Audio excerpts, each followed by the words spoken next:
Some stories are better heard with someone else. But you're here alone. Welcome to Don't Listen Alone. This is 100% ad-free, just you and whatever comes next. Drop your location and the time before we begin. Now, listen carefully. Not everything you hear is part of the story. My story begins when I was very little. For as long as I can remember, strange things have happened around me, and for most of my life I have been able to see what I can only describe as the non-living. I do not know what else to call them. Spirits, ghosts, leftovers, visions, memories, souls, maybe some other thing I do not understand. I have never really had the right word for it. For many years I did not even try too hard to find one because it was just part of my life. It was something that had always been there. When something is always there, you stop thinking of it as unusual at first. It is only later, when you compare your life to other people's and realize they do not see these things, that you begin to question yourself. There have been many times when I have doubted myself. There have been moments when I wondered if I was crazy, or if maybe I was making things up without knowing it. When the people around you do not believe what you saw, heard, or felt, part of you starts to wonder if they must be right. Maybe your memory is wrong. Maybe your eyes tricked you. Maybe your mind filled in something that was never there. I have gone through all of those thoughts many times. But deep down, I know what I have seen. I know what I remember. And some of those memories are too clear, too exact, and too painful to just brush away. The earliest thing I remember connected to this happened when I was still an infant, though I did not understand that until later. It involved my older brother's 3rd birthday. One day, when I was a little older, my mother was going through some old family pictures. She was showing me different relatives, naming them, telling me who they were. At one point, she showed me a picture of her mother, my grandmother, a woman I never had the chance to meet in life. When she showed me that picture, I told her right away that I remembered her from one of my brother's birthday parties. I did not say it in some dramatic way. I just said it because it felt true. It felt obvious to me. I remembered her being there. I even described the birthday cake because I remembered liking it so much. I could picture the cake clearly in my mind. I remembered the room, the feeling of the day, and my grandmother there. But my mother looked at me like I had said something impossible. She told me that at the time of that birthday party I had only been a month old. According to her, there was no way I could remember any of that, much less recognize my grandmother from a picture and say I had seen her there. Of course, no one believed me. They did not believe that I remembered the party, and they certainly did not believe that I had seen my grandmother there. From their point of view, I was just saying childish nonsense. But from mine, I was telling the truth. Even now I can still remember that feeling of frustration. It is a very lonely thing when you know what you are saying is true and everyone around you acts like it cannot possibly be. That was one of the first times I learned to keep certain things to myself, because people do not know what to do with a child who calmly says she remembers things from when she was only a month old. For a long time, I pushed those kinds of moments aside. I tried not to think too much about them. But then, when I was 13, something happened that made it much harder for me to ignore what was going on. My mother and I were going to one of her meetings downtown in Houston, Texas. I remember the city feeling busy and loud, the kind of place where there is always movement, traffic, people walking, horns sounding, and everything happening too fast all at once. We were nearing the place she needed to go, and at one point we stopped at a light so we could cross the street. It was during that pause, while waiting there, that I saw him. There was a little boy, maybe 2 or 3 years old. He was crying. He looked small and upset and alone in a way that instantly caught my attention. I remember feeling concerned before I felt anything strange. My first thought was not ghost or spirit or anything like that. My first thought was that he was a little kid who had somehow gotten separated from his mother. I moved closer to him and asked where his mom was. I wanted to help him. I wanted to know why he was standing there crying alone. He looked at me. Then he ran. He ran right out into the street. At that exact moment, I saw a car coming toward him. Everything in me jumped at once. I screamed and jumped back. I was sure that little boy had just been hit. It happened so fast that I did not even have time to think properly. All I felt was shock and horror. My mother turned on me right away, upset that I had made such a scene in public. She scolded me because to her it looked like I had lost my mind for no reason. I was crying and trying to tell her that the little boy had just gotten run over. But there was nothing there. No child in the street. No body. Nothing.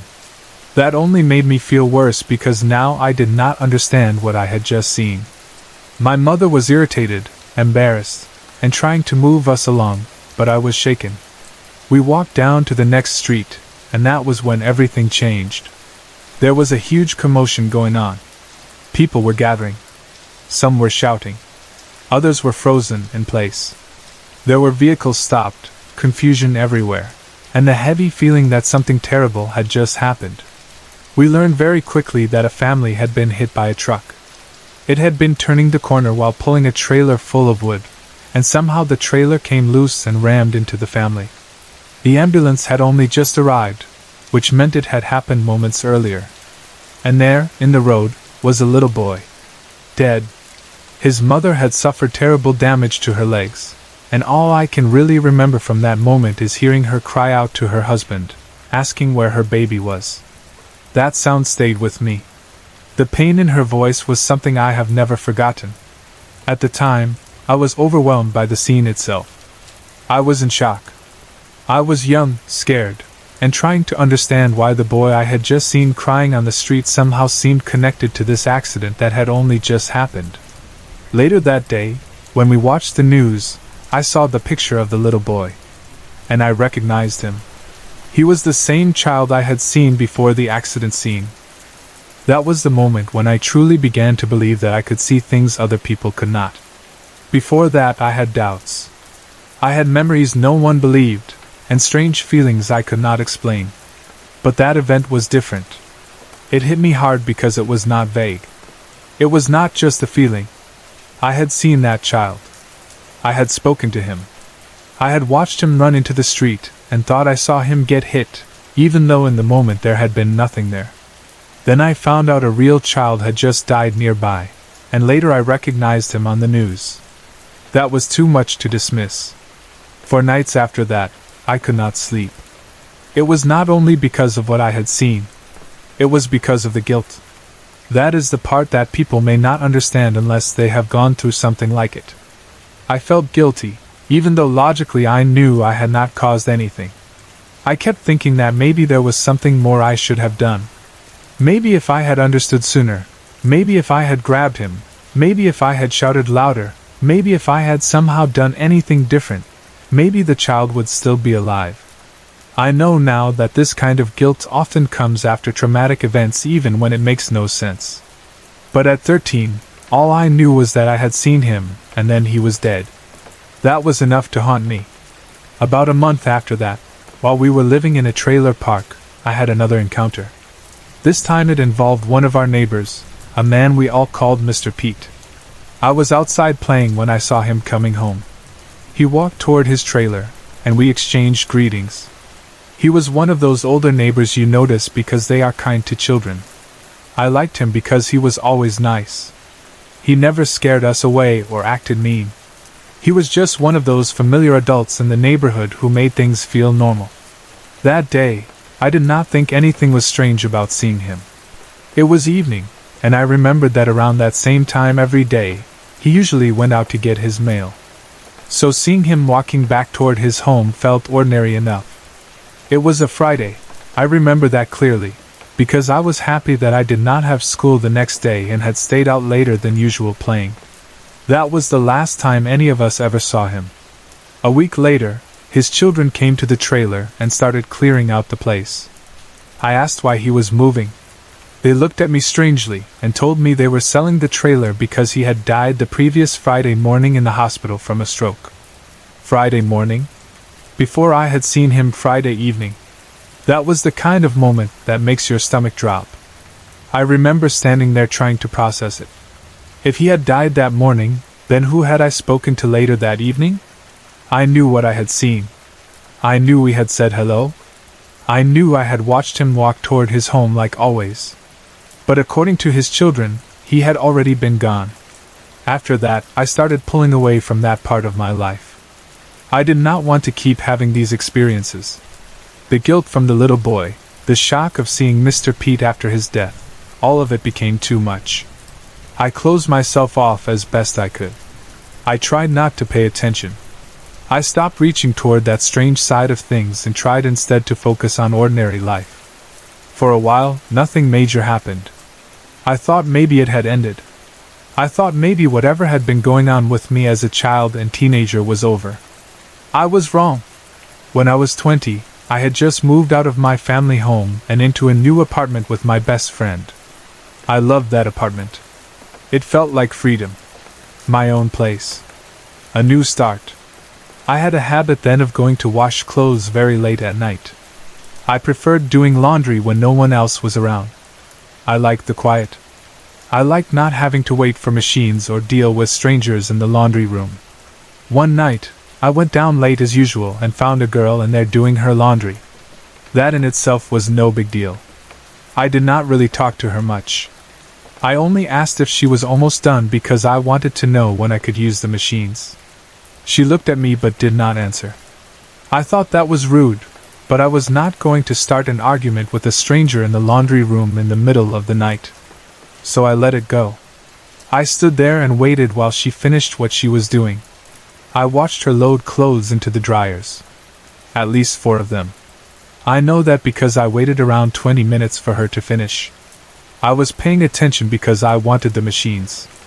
She moved quietly, did not really speak, and then walked out of the laundry room without saying anything else. Once she left, I went ahead and put my own clothes into the washer. As I was about to leave, I noticed one of the dryer doors standing wide open. I remembered that she had just used it, so I thought maybe she forgot to close it. I decided to be nice and go shut the door for her, and maybe even start it if she had forgotten. But when I walked over and looked inside, there were no clothes in it. That stopped me. I stared at the empty dryer, confused, and then I checked the others. Every single dryer was empty. None of them were on. There were no clothes anywhere. I looked in all of them because I could not believe it. I had just watched that girl load several dryers. I had been waiting there while she did it. I knew what I had seen. But suddenly the room was empty except for me and my laundry. I remember feeling that awful split in reality again. The same feeling I had during earlier experiences. On one hand, I knew what I had witnessed. On the other hand, the evidence in front of me did not match it. I left my clothes washing and went straight back to my apartment. I did not stay to figure it out. I did not sit there and test every machine. I was too disturbed and too tired. I went to sleep. The next morning, I returned to the laundry room planning to dry my clothes. But when I got there, my clothes were already dried and neatly folded. Now maybe that part has some ordinary explanation. Maybe some kind stranger needed the machines and decided to help me by drying my clothes. Maybe someone in the building was that nice. I have always admitted that possibility. But I still do not know who it was, and it did not explain the girl from the night before. So I asked the landlord about her. That was when I heard a very strange story. The landlord told me that before she started working there, a girl had lived alone in the apartment next to mine. 1 month, according to the story, the girl simply stopped paying rent. They began the eviction process. They sent notices, but for 2 weeks there was no answer. Finally, they forced entry into the apartment. All the security locks were still locked from the inside. All her belongings were still there. But she was gone. No sign of her at all. The landlord said they found the water faucet on and a broken glass on the floor near the door, but no other sign of struggle, or anything unusual. The police were called, but apparently nothing out of the ordinary was ever officially found. The girl had just disappeared. I never found out more than that.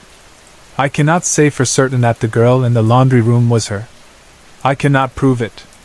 But the timing, the silence, the way she looked at me without answering, the dryers that had been loaded and then suddenly empty, and then hearing that story from the landlord afterward, all of that left a strong impression on me. It felt connected, whether or not I could ever prove how. The last experience I clearly remember happened in that same apartment a couple of years later, when I was around 22.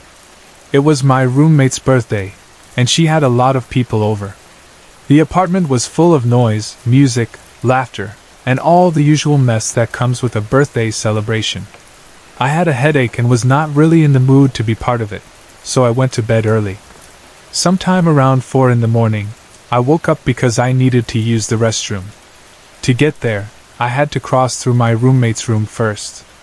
Her door was open, so I just walked through quietly, trying not to disturb her.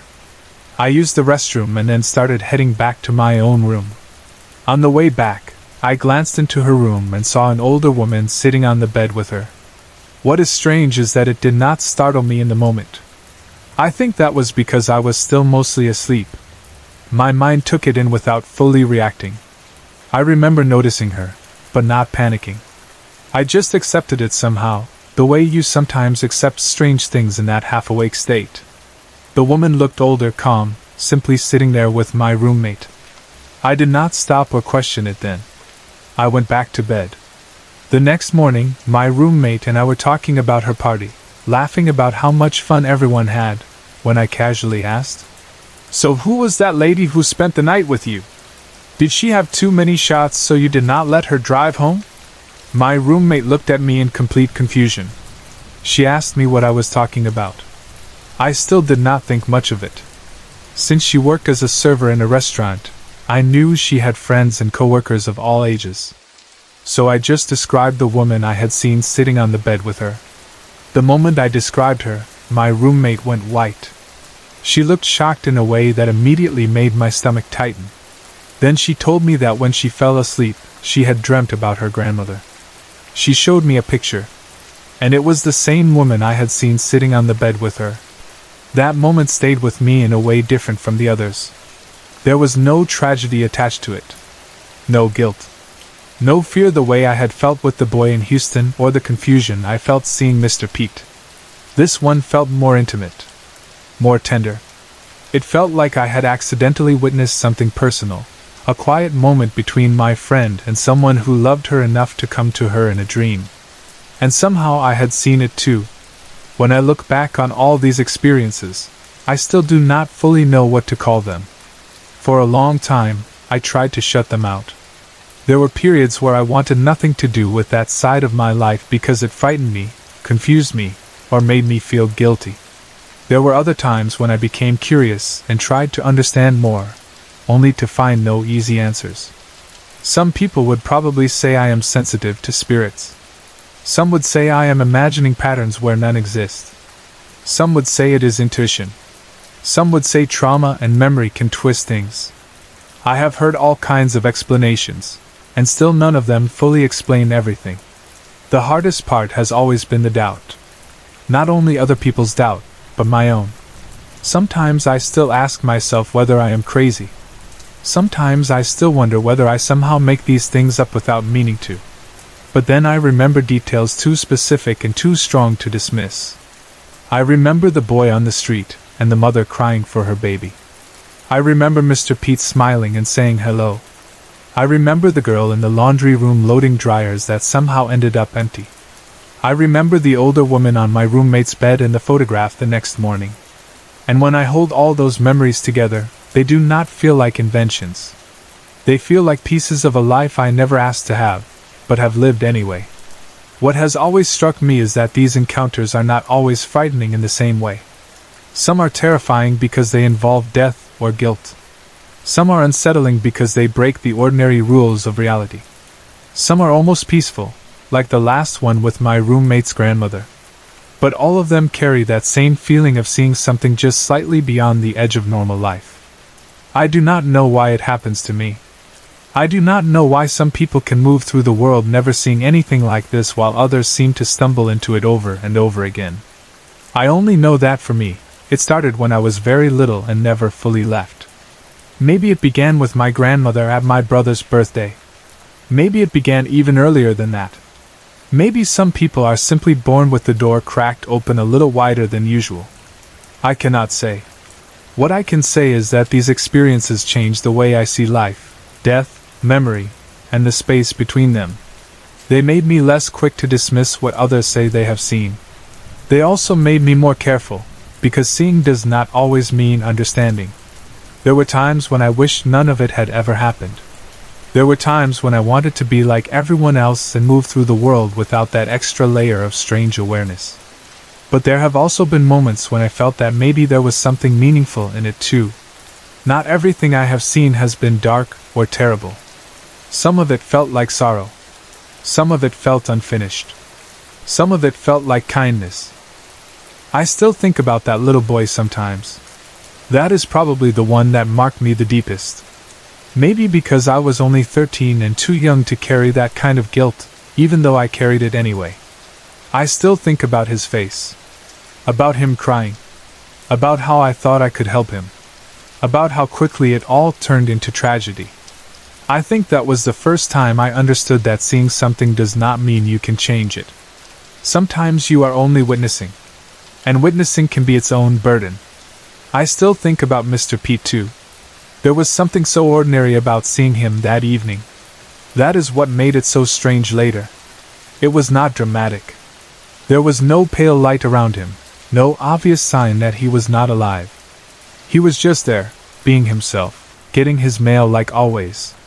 If his children had not told me he died that Friday morning, I never would have questioned what I saw. That experience taught me that the non-living do not always appear in some ghostly way. Sometimes they look exactly as they did in life. The laundry room girl remains one of my biggest mysteries. Even now I can still picture her quietly loading those dryers. I can still hear the silence when I spoke to her, and she did not answer. I can still remember the empty dryers and the strange cold feeling that came over me when I realized I had watched something happen that left no trace. Then there is the part with my clothes being folded. Sometimes I tell myself maybe it was a kind person in the building. Maybe it was completely normal. But that still leaves the girl. That still leaves the landlord's story. That still leaves the locked apartment and the vanished tenant. And then there is my roommate's grandmother. Out of all of them, that memory feels the gentlest. It felt almost like I was allowed to see something private for just a moment. I did not sense fear from that woman. I did not sense danger. She was simply there, sitting beside my friend while my friend dreamed of her. When my roommate showed me the picture the next day, it felt less like horror and more like confirmation. It told me that whatever I was seeing was not always tied to tragedy. Sometimes it might simply be love. That is perhaps the hardest thing to explain to people. Not every experience with the dead or the unseen feels evil. Some feel sad. Some feel confusing. Some feel peaceful. Some feel unfinished. And some feel as natural as turning your head and seeing someone you think belongs there, only to later realize they do not belong to this life anymore. I have spent a lot of time trying to decide whether I should keep talking about these things or keep them to myself. There is always the fear of not being believed. There is always the fear of sounding foolish. And there is always the fear that by speaking about them, you somehow invite more of them into your life. But there is also relief in telling the truth as you remember it. These things happen to me. Whether anyone else understands them the way I do or not, they remain part of my life story. So when I say I have been able to see the non-living throughout my life, I do not mean that in some dramatic way. I mean exactly what I have lived. I mean a grandmother at a birthday party I should not remember. A crying little boy before I knew he was dead. A kind neighbor greeting me after he had already passed. A silent girl in a laundry room whose load disappeared into empty machines. An older woman sitting on a bed during my roommate's dream. That is my story. I still do not have all the answers. But I know what I saw. In the late summer of 1997, my mother and father bought the old home place that had belonged to my father's family for more than 200 years. It was not just a house to my family. It was land with history, memory, and stories pressed into every part of it. There were 100 acres of rich fields, the kind of land people spoke about with pride because year after year it had grown some of the prettiest tobacco anyone had ever seen. Down in the valley, Surrounded by all that open ground stood the old white farmhouse. It was huge, old, and impossible to ignore. It had been there for generations, watching family members come and go, live and die. My great-grandmother had lived in that house and had died there too. After her death, the place had sat empty. When my parents first told us they had decided to buy it, I did not know how to feel. Part of me understood why they wanted it. It was family land. It carried our name and our history. It was the kind of place many people would feel honored to own. But another part of me was deeply unhappy about it. That house scared me. It had always scared me. Even before we moved in, it had a feeling to it that made me uneasy. It was too big, too old, too full of shadows and strange sounds. It was one of those houses where the air always seemed cooler inside, where every board creaked, every stair gave a little groan, and every empty room felt like it was listening. At night, you could hear things moving and bumping in the dark, and whether those sounds came from old wood settling, loose windows, the wind, or something else entirely, I never liked them. So when the day finally came for us to move in, I was not excited. I still remember that Saturday afternoon when we pulled into the gravel driveway. The sound of the tires crunching over the stones seemed too loud in the quiet valley. I looked up at the house as we came closer, and the sight of it gave me a cold chill that ran straight down my spine. It stood there large and white and still, almost too still, as if it had been waiting for us. It did not look warm or welcoming to me. It looked like the kind of place where things from the past did not leave easily. My father knew I was unhappy about the move. He knew I did not want to be there, even if I tried not to complain too much. He put his arm around my shoulder and tried to cheer me up the best way he could. He told me I could go in first and choose the bedroom I wanted. It was his way of trying to make the move feel exciting instead of frightening. He wanted me to feel like I had some control over at least one part of the whole thing. I knew he was trying to help, so I forced a smile and walked toward the house. Even then, stepping toward it, I felt like I was walking into something I did not understand. The first weeks passed, then the first month, then another. Time moved on the way it always does, whether you are comfortable or not. We settled into the house as much as anyone can settle into a place that already feels lived in by memory. Furniture got unpacked. Rooms got arranged. Daily routines began. My family seemed to get used to the place better than I did. I learned where the floors creaked the most, which windows rattled in the wind, which doors liked to drift open if they were not pulled all the way shut, and how strange the hallways sounded at night when everyone else was asleep. Even as life became normal in some ways, I never truly felt at ease there. About 2 months after we moved in, Thanksgiving came. The night before Thanksgiving, the old house was full of family from out of town. There were voices everywhere, people talking in groups, laughter drifting from room to room, dishes being moved, doors opening and closing, children coming and going. The house felt alive in a way it had not felt when it was quiet. My father's mother, my grandmother, was one of our guests. She came into the house, looked around, and took in the old place in a way that felt different from everyone else. Most people were just reacting to the size of it, the age of it, or the memories it brought back. But my grandmother looked at it as if she saw more than walls and furniture. Then she looked over at me and asked, "Have you seen your ghost yet?" Everyone around her laughed. But I did not. And she did not either. That was what made the question settle so heavily in me. She was not joking. The others may have treated it like a funny old comment, but I knew my grandmother better than that. She had a gift. That is the only word I know to use. She was psychic in a way that was real to those of us who knew her. She could see things, sense things, and know things that would leave you speechless. Sometimes she would say something before it happened, or know something about a person she should not know, or speak of a presence in a room before anyone else felt it. So when she asked that question, I took it seriously at once. The question stayed with me the rest of the evening. After everyone had eaten, talked, laughed, and finally gone off to bed, I went upstairs to my room. The house had begun to settle into its nighttime voice again. It was never truly silent. Old houses rarely are. There were always small noises, little sounds that seemed louder in the dark. I got into bed, pulled the covers up, and tried to sleep. Maybe I fell asleep more quickly than I expected because I was tired from the day. I do not know how long I had been sleeping when something woke me. It was laughter. That is what pulled me out of sleep. Not loud laughter, not the kind of laughter you hear from a room full of people, but a sound that was still clear enough to wake me and make me sit up. I opened my eyes and looked toward my dresser.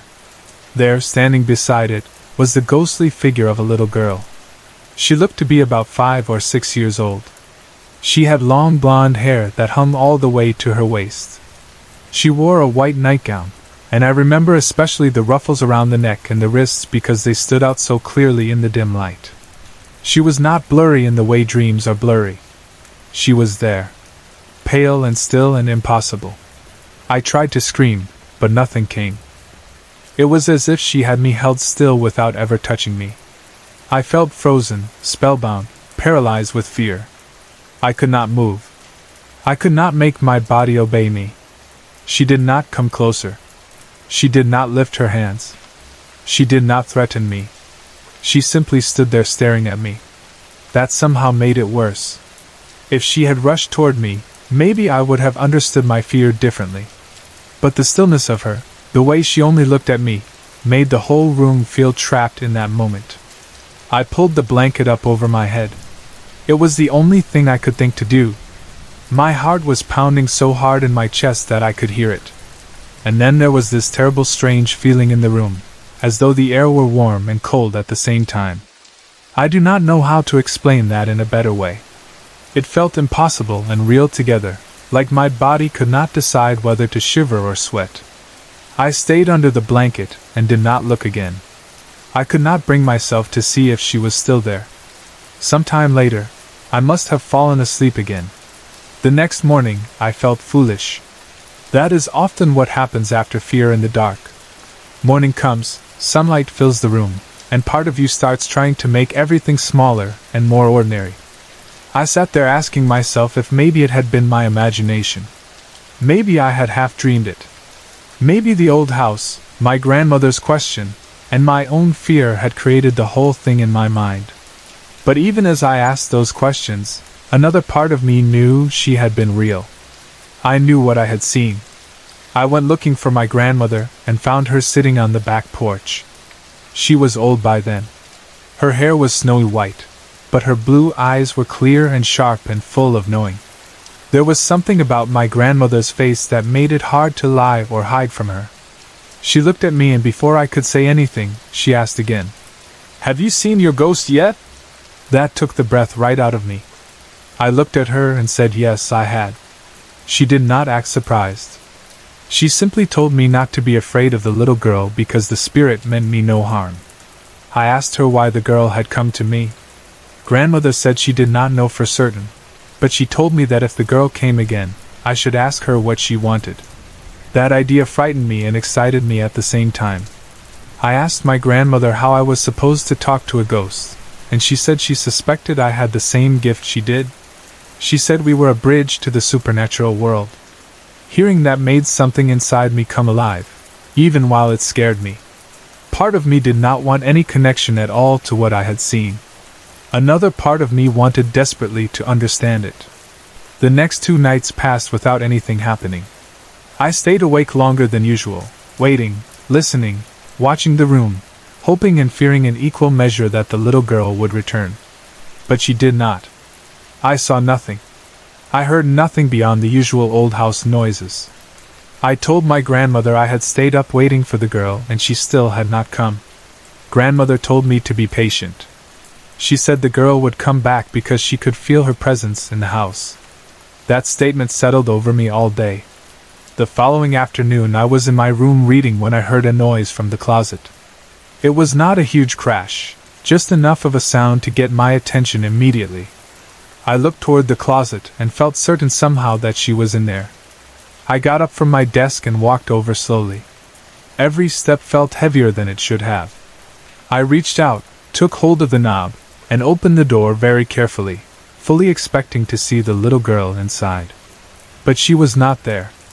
I stood there staring into the closet, feeling two emotions at once. Relief came first because I was still afraid of seeing her again. But right behind that came disappointment because part of me had truly wanted to know more. I had wanted to prove to myself that I had not imagined her the first time. That evening after supper, I told my grandmother what had happened with the closet. She smiled in that quiet, knowing way she had and said the little girl was teasing me. That answer made me oddly irritated. Maybe because if the ghost really was teasing me, then it made her feel more real than ever. She was no longer just an image in the night. She had intention, playfulness, personality. I was upset enough that I went to bed early that night instead of staying up talking with the family. At some point during the night, I woke again. The first thing I felt was that same strange temperature, warm and cold together. The second I felt it, I knew she was there. I looked toward the dresser. And there she was. This time, I was not as frightened as I had been the first night. I still felt fear, of course, but something else was stronger now. I wanted to help her. I wanted to know why she kept coming. So I looked at her and said hello. She stared at me for one moment. Then she vanished. Just like that. Gone into thin air. I jumped out of bed and ran straight to my grandmother's room. She was still awake when I came in, as though she had been expecting something. I told her I had seen the little girl again, but that she would not speak to me. My grandmother listened calmly, and then told me something that changed the whole experience for me. She said the little girl had passed on before she was ready. She said the child was lost and could not figure out how to get to heaven. I asked my grandmother if she knew what had happened to her. Grandmother said yes. She said the little girl had died in a terrible way. She had been murdered. The word struck me hard. Murdered. I asked her to tell me more, and she did. According to what my grandmother had been told by her own father, my great-grandfather, the little girl had been walking home from school one day when one of the field hands grabbed her. He took her to an abandoned tobacco barn out in the woods. When the girl had not come home by supper time, her father and a number of other men went out searching for her. They found her the next morning inside the barn. She had been killed there.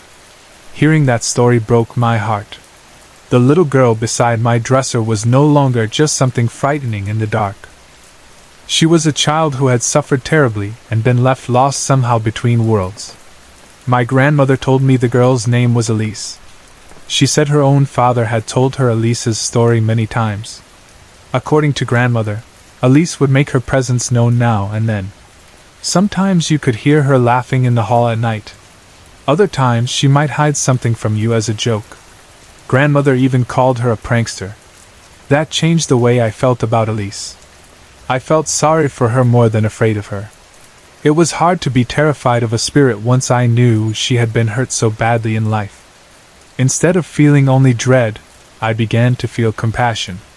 My grandmother told me not to fear her, and after that I tried not to.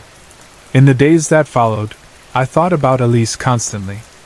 I would imagine the woods, the old tobacco barn, the men searching with lanterns or flashlights, the father hoping and dreading all at once, and then that terrible discovery the next morning. It haunted me, not only because of the horror of it, but because Elise had somehow remained in the house, still laughing sometimes, still teasing, still showing herself to those who could see her. There was something deeply sad in that. It felt like a child had been cut off from the life she should have had and had somehow never fully found her way onward. I began paying closer attention to the house after that. The old place no longer felt frightening in the same way it had when we first moved in. It still creaked. It still sighed and shifted at night. The draft still moved through the halls and the empty spaces between rooms. But now the house also felt layered with story. It felt like it held lives inside it. Lives that had not disappeared simply because the years had passed. Elise became part of the way I understood the house. She was not the house's only memory, but she was one I could feel most clearly. There were nights after that when I would lie awake and listen. Sometimes I heard laughter in the hall and knew exactly who it must be. Sometimes little things would be misplaced and I would wonder if she had hidden them for fun. At first I would get a little jump of fear when something happened, but that faded more and more. Instead, I began to feel almost comforted by her. Not because I liked the idea of ghosts in general, but because Elise no longer seemed like a threat. She felt like a lonely child who wanted to be noticed, a child who had lost her way and drifted through that old farmhouse because it was one of the last places tied to her story. Grandmother and I talked about her more than once. Those conversations changed the way I looked at my grandmother too. Before then, I had known she was gifted, but I had never felt quite so close to that side of her. Now I wanted to know everything she knew. I wanted to understand what it meant to be, as she put it, a bridge to the supernatural world. That idea frightened me, because being a bridge means things can cross. But it excited me too because it suggested there was meaning in what I was experiencing. I was not simply unlucky. I was not crazy. There was something real happening, and my grandmother understood it in a way few others could. At the same time, I remained a child living in an old farmhouse. Daily life kept moving. Family came and went. Meals were cooked. Seasons changed. The tobacco fields outside lived their own cycle of green, gold, and bare earth. Sometimes it was easy to almost forget the deeper mysteries of the house during the daytime. The sun could make everything feel ordinary again. But nights were different. Nights always felt close to the truth of the place. The old house seemed more itself after dark. I often thought about how my father had tried to comfort me on moving day by letting me choose my room first. He had meant well. He wanted the old farmhouse to become home to me. In some ways it did, but not in the easy way he hoped. The room I picked became the room where I first saw Elise. The dresser where she stood, the closet where I expected to find her, the blankets I hid under, all of those things became tied forever to that first ghostly encounter. And yet, strangely enough, I do not look back on it with only fear. That surprises me even now. Most people would assume that seeing the ghost of a murdered child in your bedroom would leave nothing but terror behind. But that is not what remains strongest in me. What remains strongest is the shift that happened after grandmother told me Elise's story. Fear turned into pity. Pity turned into care. And care turned into a kind of quiet companionship. Elise became part of the house in a way that no longer made me feel threatened. If anything, she made the old place feel less empty. There is something I still think about often. Why did she come to me? Grandmother had asked me to question her if she returned, but Elise never truly answered me in words. She stared. She appeared. She laughed. She teased. She vanished. But she never explained herself. Was it because I could see her? Was it because of the gift grandmother spoke of? Was it because I was new in the house and somehow more open to her presence? Or was it simply because she was a child's spirit, and children often turn toward the young when they want to be seen? I do not know. What I do know is that once I accepted her, the house changed for me. I still respected it. I still felt its age and its strangeness. But the cold chill I felt when we first pulled into that gravel driveway did not control me anymore. I began to understand that old places do not only carry fear. They carry sorrow, memory, love, violence, grief, laughter, and traces of all who passed through them. The old farmhouse had lived too long and seen too much to be merely wood and plaster. It held stories. Some of those stories belonged to my family. Some belonged to others, like Elise, whose suffering somehow attached itself to the land and buildings around her death. As time went on, I stopped fearing the bumps in the night quite so much. Sometimes when I heard a noise, I would smile to myself and wonder if it was Elise up to one of her little jokes. If something small went missing, I thought of her. If laughter drifted through the hall when no one else was there, I thought of her. She became less like an unknown ghost and more like a presence with a personality all her own. That does not mean I forgot the tragedy of her story. In fact, that tragedy probably shaped everything. It was because of the terrible way she died that I could not be angry at her for haunting the old place. She had been a child. She had been taken violently from a life she should have had the right to finish. If she was lost, if she could not find heaven, if she drifted through the old house laughing and hiding little things and standing quietly beside dressers at night, then how could I hate her for it? I could not. Sometimes I even wondered if she liked that I was not afraid anymore.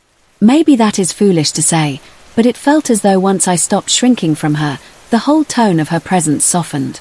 She remained playful more than sorrowful. Grandmother had been right when she said Elise meant me no harm. That truth became clearer with time. I still remember the porch where grandmother sat the morning after I first saw Elise. I remember the sharp blue of her eyes and the calm certainty in her voice. That moment mattered almost as much as seeing the ghost itself, because without grandmother I might have carried only terror away from the experience. She gave it meaning. She gave me courage. She taught me that not every spirit comes with evil intent, and that being able to see what others cannot is frightening only until you understand it a little better. She also taught me patience. When Elise disappeared for 2 nights, grandmother told me to wait. When I expected answers quickly, grandmother reminded me that the spirit world does not move at our command. When I wanted certainty, grandmother gave me story instead. And story, in the end, became the bridge between my fear and my understanding. Even now, when I think of Elise, I do not think first of the terror of waking up to see her by my dresser. I think of her long blonde hair, her white nightgown, her laughter in the hall, and the sadness of a little girl who had never really left. I think of the abandoned tobacco barn in the woods. I think of the searchers. I think of my great-grandfather telling the story to my grandmother over and over, keeping the memory of Elise alive in the family. I think of how old places remember things, even when people try to move on. And I think of how strange it is that a ghost once scared me so badly and later became, in her own way, comforting. That is the truth of it. I am not afraid of her. If anything, Elise made the old house feel less lonely. The farmhouse remained huge and old and full of nighttime sounds, but after I came to know her, those sounds no longer all belonged to emptiness. Some of them belonged to a child spirit with a tragic story and a playful streak. Some of them belonged to memory itself moving through the hallways. So when I look back now on that late summer move in 1997, on my father's arm around my shoulder and his promise that I could choose my room first, I see more than the beginning of a move. I see the beginning of a relationship with a place and a spirit that would change how I understood fear, death, and the unseen. At first, the house scared me. Later, it taught me something. And somewhere in the middle of all that was Elise, the little girl who stood beside my dresser in a white nightgown and made me pull the blanket over my head, only to become someone I would later think of not with terror, but with sympathy and even a little affection. She was lost. She was murdered. She laughed in the hall. She hid things now and then. She teased me from closets and appeared when she wished. And somehow, in a house full of old family history and the weight of the past, she became one more soul tied to it. I still think she chose me for a reason, even if I never fully learned what it was. Maybe she only wanted to be seen. Maybe she wanted someone not to fear her. Maybe she wanted her story remembered. If that is so, then I remember her. I remember her clearly. And in a strange way, I am glad I do. Before that room became my bedroom, it had been the upstairs living room. Even back then, before I ever slept in it, I knew there was something strange about it. I could not have explained it in any smart or grown-up way because I was too young, but I knew it. The room never felt normal to me. It had that kind of feeling some places have, where you step inside and your body notices something before your mind can understand it. I was only about 5 or 6 years old when my mom and dad decided to change that upstairs living room into my new bedroom. At the time, it probably seemed like a simple family decision. I was getting older. I needed my own space. The room upstairs was open and available. So they fixed it up and made it mine. At first, it felt exciting in the way getting a new room feels exciting to a child. It was my room now. My own space. My own bed. My own place to sleep and keep my things. But that excitement did not last very long. Only a few months after moving into that room, strange things started happening. Looking back now, I think the weird feeling had always been there. It did not begin only after the room became mine. It was already there when it was just the upstairs living room. But once I started sleeping there every night, I got close enough to it that I could not ignore it anymore. When the strange things first began, I was scared all the time. I would lie in bed at night, trying to act brave, trying to convince myself everything was fine, and then something would happen. Sometimes it was a feeling. Sometimes it was something I saw. Sometimes it was just that horrible sense that I was not alone even though I knew no one else was in the room. I would get out of bed, go downstairs, and tell my mom what was happening. Every single time, she would tell me to go back to sleep and that everything would be fine. I do not blame her now. I understand that parents often think children are having nightmares or letting their imagination run too far. But back then, as a little kid, it was hard. I felt like I was facing something I did not understand, and the one person I wanted to truly believe me kept telling me to just go back to bed. A lot of weird things happened in that room at night, things I still remember even now, but the one thing that stayed with me longer than all the rest was that feeling of being watched. That feeling never really left. It is still the main thing I remember when I think of that room. Every single night before bed, I dreaded the moment when I had to turn off the lights. I hated it. I knew what was coming. I would climb into bed, get comfortable, shut the light off, and then just lie there in the darkness with this strong, unmistakable feeling that someone was watching me. The worst part was that I knew no one normal was in the room. It was not my parents checking on me. It was not my brother or a friend or someone playing a trick. I knew it was something else. So I would lie there and keep looking toward my doorway. My door was always open, and I was completely sure that something was standing there. I did not think of it as a person. Not a human one anyway. Even as a child, I felt that clearly. Whatever was there was not human. But at the same time, it did not always feel evil either. Most nights, it felt more like a friendly ghost or something like that. I know that sounds strange, but that is honestly how it felt to me.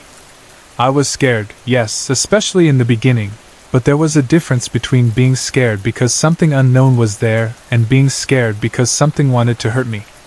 Most of the time, the thing watching me did not feel mean. It just felt present. It was like it wanted to watch, maybe even keep me company, even though its very presence frightened me because I could not see it clearly or understand what it was. At first, that was enough to send me running downstairs. I would tell my mom again and again. I would say someone was in my room or that something was watching me. And always, I got the same answer. Go back to bed. It is fine. Nothing is there. So after a while, I stopped running downstairs every single time. It was not because the feeling went away. It was because I got used to not being believed. And strangely enough, I got used to the watching too. When something happens often enough, even something weird, your mind starts adjusting to it. That does not mean it becomes normal exactly, but it becomes familiar. Familiar enough that your fear changes shape. Eventually, I stopped being terrified of the usual watcher. I still did not like it. I still hated lying there in the dark. I still stared at the doorway. But I no longer felt like I had to run downstairs every single night, because by then so many strange things had happened in that room that the feeling of being watched was almost the least shocking part of it. There were other things too, other ghostly things that happened in that room during that time, but the watcher was constant. The watcher was always there, or at least it felt like it was. And because I could tell in some strange way that it was not bad, I eventually stopped fighting that part as hard. Then one night, everything changed. It began like the other nights. I got ready for bed.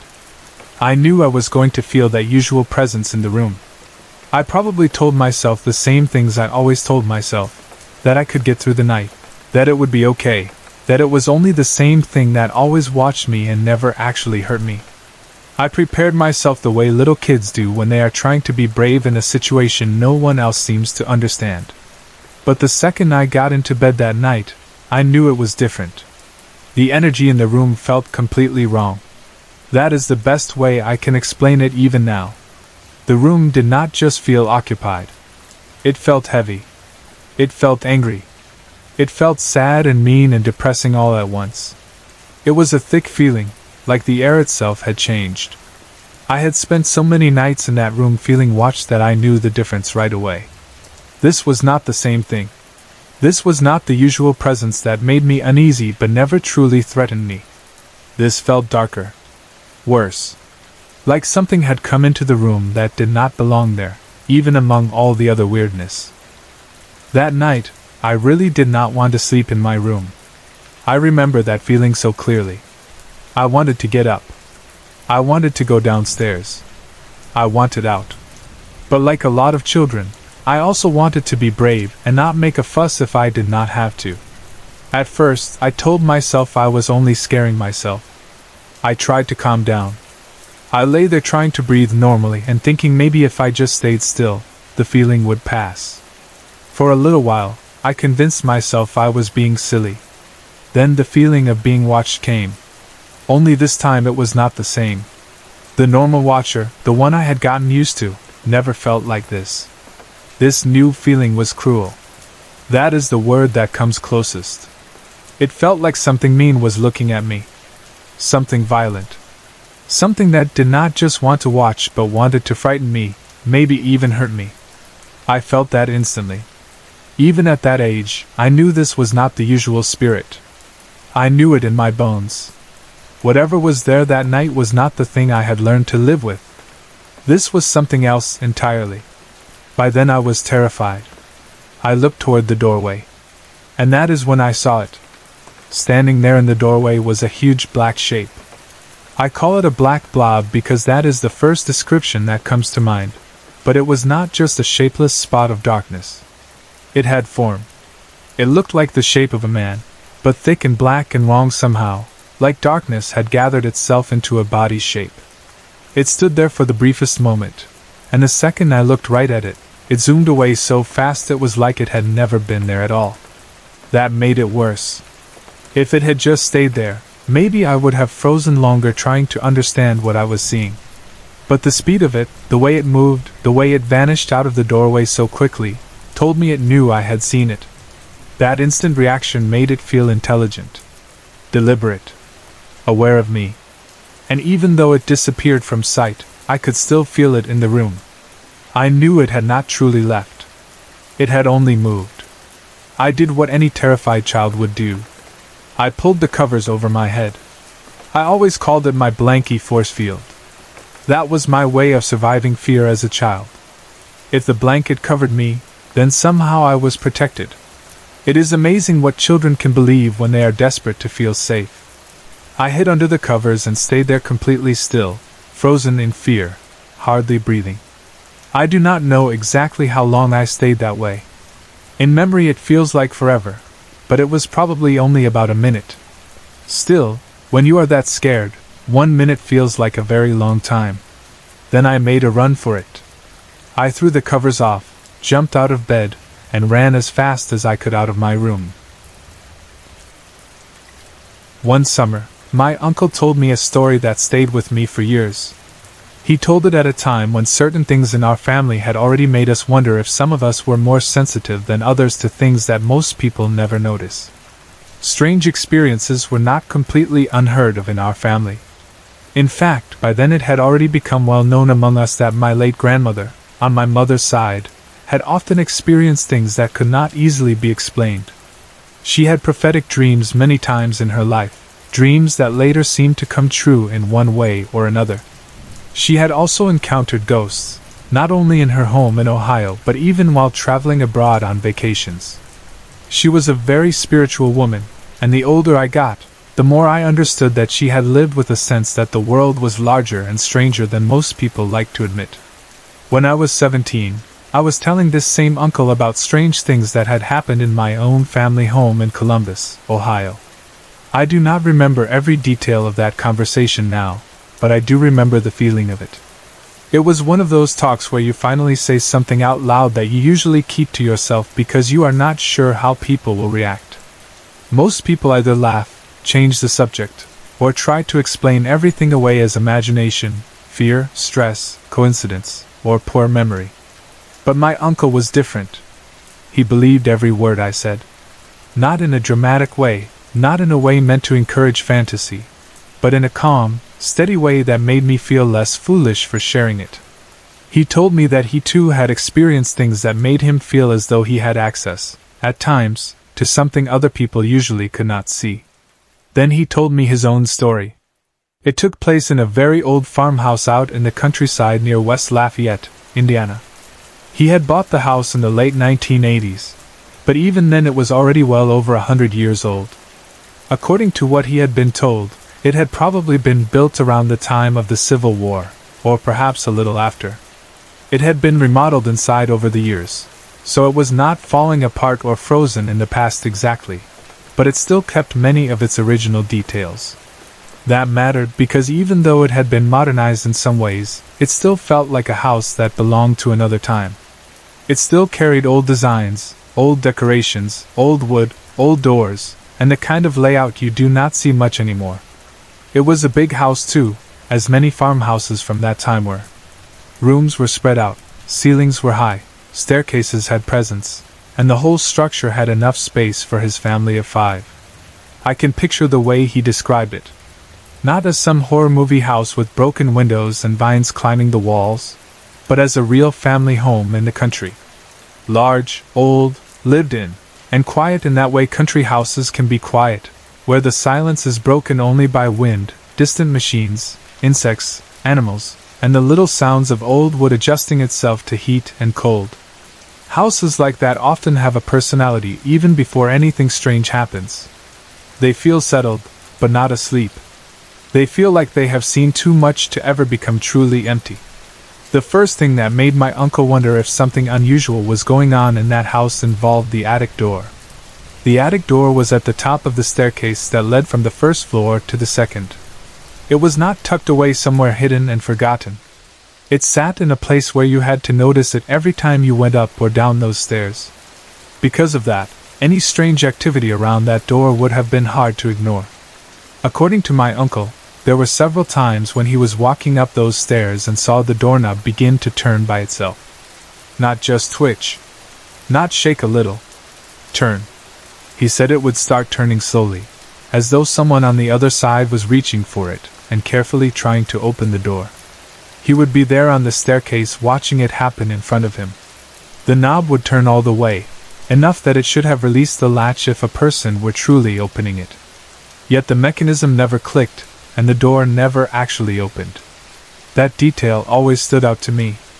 It would have been one thing if the door flew open by itself, or if the knob only rattled in a random way like something loose in the hardware.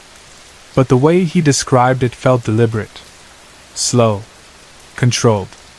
Almost as if someone were beginning the motion of opening it, then stopping just before the final release. Each time it happened, my uncle would force himself to open the door. He did not do this happily. He told me he did it begrudgingly, and with his breath held, and I do not blame him at all.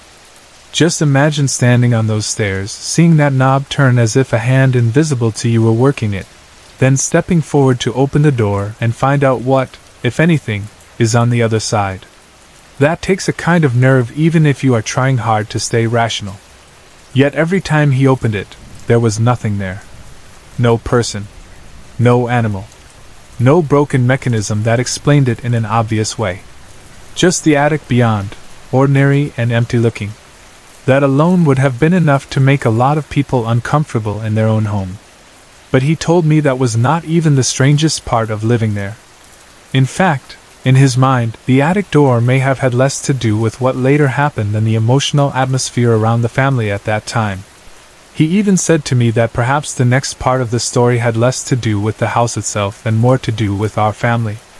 Then again, he wondered whether maybe something about the land or the house was charged somehow, full of some kind of spiritual or emotional energy that our current words and categories are too limited to properly describe. I have always remembered that part of the way he told it. He was not trying to force one neat explanation. He was willing to admit that maybe it was one thing, maybe another, or maybe a combination that science and ordinary language had not yet caught up to. At that time, my uncle and aunt were going through a divorce. And like many divorces, it was not a peaceful one. It was ugly in the way family breakups often are when pain turns to anger and disappointment gets mixed with blame. Even when adults try to protect their children from the worst of it. Children know. They always know. They may not understand every detail, but they feel the shift in the house, in voices, in schedules, in silences, in the way one parent looks at another. They feel the stress long before anyone sits down and explains what is happening. At that point, my two male cousins were around 12 and 10, and my female cousin was only about 2 years old. In other words, they were all young enough to be deeply affected, but old enough in the case of the boys to understand that something serious and painful was happening between their parents. One night during that period, my uncle woke up to the sound of a child crying in his room. That was how it started. Not a loud, dramatic cry, apparently, but enough to wake him from sleep. He opened his eyes and looked toward the doorway. The door to his room stood open into the room itself, and there, in that open doorway, he saw his oldest son, the one he called Q. Q was standing with his back against the door, facing my uncle. But something was wrong immediately. His head was dropped down so that his chin rested against his chest. He was not standing like a boy who had just walked into the room to ask for something after a bad dream. He was standing in a heavy, unnatural way. My uncle called out his name, but the boy did not answer. Then Q slid down the door to the floor. He did not just sit. He seemed to sink slowly, ending up in a kind of squat or huddled position with his back still against the door, his head still bent down, crying softly. That image is one of the strongest things in the entire story for me. A father waking in the middle of the night to find his son there, slumped in the doorway, crying faintly, unresponsive. Even without anything supernatural involved, that is a deeply disturbing sight. It is the kind of thing that immediately triggers a parent's fear. Something is wrong. Something has happened. The child is sleepwalking, sick, hurt, afraid, or in some kind of distress. Your mind races through possibilities before you even fully get out of bed. That is exactly what my uncle did. He got out of bed and moved toward Q, trying to comfort him and see what was wrong. He came close enough to reach down with his left hand and ruffle the boy's head the way a parent might do while softly speaking to him, trying to reassure him and pull him back into awareness. And then his hand went right through him. Not brushed past him. Not missed because the boy moved. Went through him. And in that same instant, Q's body simply dissolved into nothing. It dissipated. Vanished. Was gone. The way my uncle described that moment always struck me because he did not linger on it in the dramatic way some storytellers do. He did not embellish it with huge reactions or long speeches.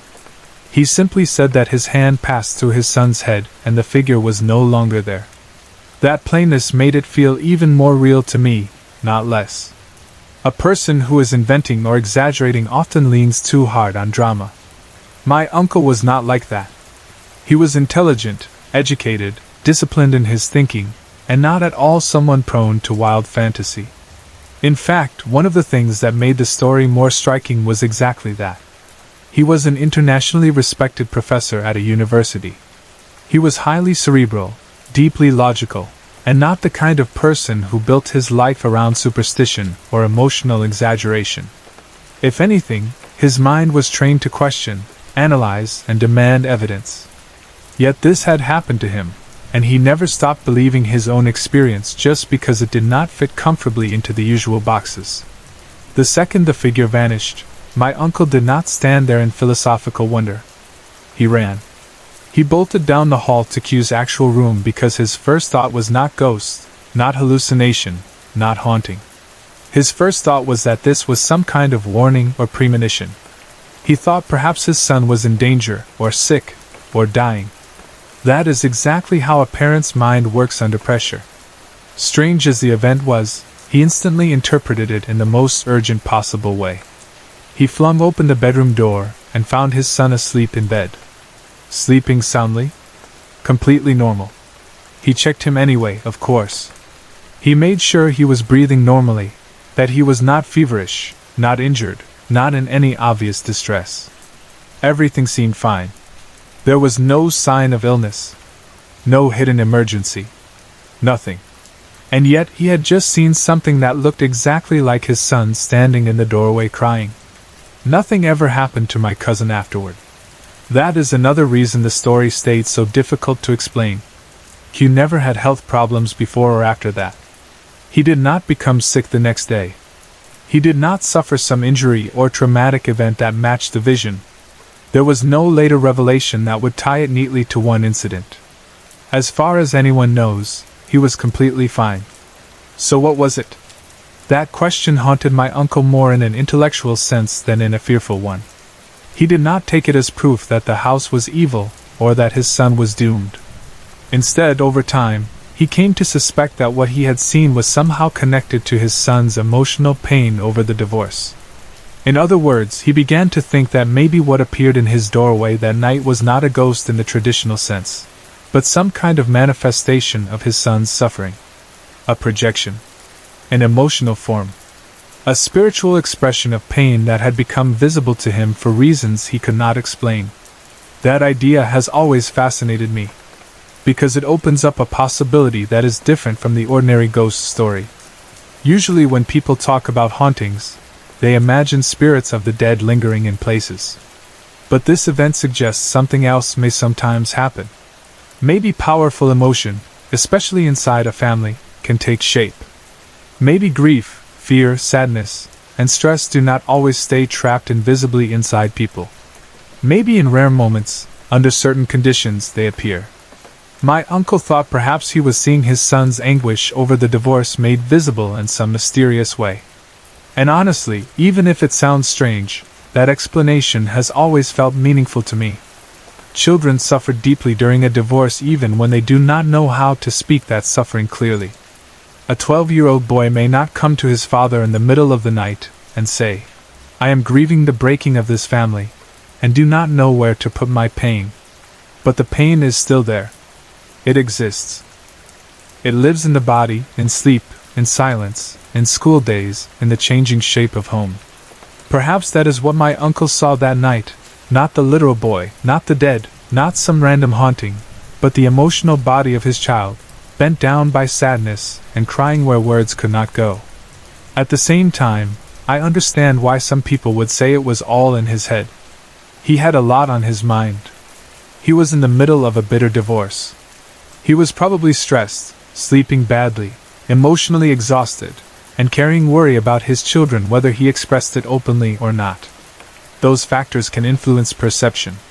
They can affect dreams. They can create moments where reality feels unstable. I understand that argument. But I also understand why he never accepted that explanation fully. Because the experience was too immediate, too physical in its own way, too clear.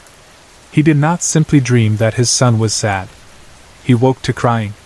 He saw the figure in the doorway. He watched it slide down the door. He heard it crying faintly. He got out of bed. He walked toward it. He reached for it. Then his hand passed through it, and it vanished. That is a very specific chain of events. It is not vague. It is not symbolic in the moment. It is an encounter. That is why, even though he always remained thoughtful and rational about it, he never stopped believing what happened. And that is why I believed him too. Because when he told me the story, he told it with the calm steadiness of a man who had already thought through every angle many times and had no need to exaggerate. He was not trying to impress me. He was not telling a dramatic campfire story. He was simply sharing one of the strangest moments of his life with someone he trusted might understand that the world occasionally opens in ways logic alone cannot close again. His story also resonated deeply with me because it fits something I had already begun to suspect about our family. That maybe certain people in our family are more open to these things than others. My grandmother had prophetic dreams and had seen ghosts in different countries, not just in one house or one phase of life. My own experiences had already made me question the limits of ordinary explanation. And now here was my uncle, a deeply rational man, telling me about an event so strange and personal that it could not simply be filed away as a childish misunderstanding or old family superstition. It made me feel that perhaps the thread running through our family was real after all. Not imaginary, not invented, not passed down only through stories, but lived. When I think back on that conversation with him, I remember feeling both comforted and unsettled. Comforted because I was no longer alone in what I sensed about our family. Unsettled because his story suggested that the paranormal, if that is what we call it, does not only belong to old ghost legends or dead strangers in forgotten houses. It might also belong to us. To families. To bonds of blood. To emotional pain passed invisibly across rooms. There is something especially haunting about the image of his son in the doorway because it was not threatening. That matters to me. The figure did not attack him. It did not rush him. It did not seem evil. It cried. It drooped. It looked wounded in spirit. And because of that, the story carries more sorrow than terror for me. It feels like a father was shown something he normally could not see, the hidden suffering of his child. And for one strange moment, that suffering became visible enough to wake him from sleep and draw him across the room. Whether it was supernatural in the classic sense, psychological in some deep way we still do not understand, or something in between, I do not know. Maybe the old house had something to do with it. Maybe places do gather and amplify things. The farmhouse was certainly old enough and full of enough history to make that possibility feel believable. More than 100 years of life had passed through its walls by the time my uncle bought it. Houses built around the Civil War have seen joy, grief, childbirth, illness, arguments, loneliness, prayer, death, and all the ordinary and extraordinary things human beings leave behind. Even if walls do not literally remember, something in us feels that they do. And then there was the attic door. I often come back to the attic door because it adds another layer to the story. The slowly turning knob, the silent almost opening, the attic behind it empty every time. It is exactly the kind of recurring oddity that makes a house feel charged, as my uncle put it. Not aggressively haunted. Not violently dramatic. Just charged. As if the ordinary world is slightly thinner there than elsewhere. Perhaps that charged atmosphere had nothing to do with the apparition of Q. Or perhaps it formed part of the same larger field of energy, memory, and family distress that hung over the house during those years. I do not know. But it is hard not to wonder. Sometimes I imagine my uncle climbing those stairs late at night or early in the morning, seeing that knob slowly turn, feeling his body tense, then forcing himself to open the door and find nothing. That repeated act alone must have changed the feeling of the house for him. Every old home has its quirks, but once a doorknob begins turning by itself in front of you more than once, the house stops being merely old and starts becoming mysterious. Then, when something as intense as the figure of his son appears in the doorway, it is difficult not to connect the events even if you are trying hard to stay logical. That is another thing I respected about him. He never rushed to certainty. He did not say, "This proves the house was haunted." He did not say, "This was definitely the spirit of my son's anguish." He said perhaps. He left room for mystery. That kind of honesty has always meant more to me than a loud, certain explanation. Too many people choose a theory because it feels comforting to have one. My uncle did not seem interested in comfort more than truth. He simply described what happened, offered his best understanding, and admitted the limits of what he knew. In my experience, that is often the most trustworthy way someone can talk about the paranormal. And the more I have thought about his story over the years, the more I have felt that maybe the emotional link between family members is an important part of it. There are bonds within families that are difficult to explain with ordinary language. A mother can wake in the night knowing something is wrong with a child far away. A sibling can feel a death or injury before the phone rings. A grandparent can dream a future grief before it happens. We tend to dismiss these things as coincidence unless they are dramatic enough to force our attention. But perhaps our emotional connections are stronger and stranger than we understand. Perhaps in moments of extreme tension, those bonds create impressions, messages, or even visions. If that is true, then what my uncle saw may not have been a ghost at all. It may have been his son's sorrow reaching him in the only form it could. That possibility is, in some ways, sadder and more beautiful than a regular ghost story. Because it suggests that beneath all the arguments and anger of divorce, beneath all the confusion and hurt, there was still a thread between father and son strong enough to reveal something profound in the middle of the night. And yet the house itself remains part of the story too. I cannot let go of that.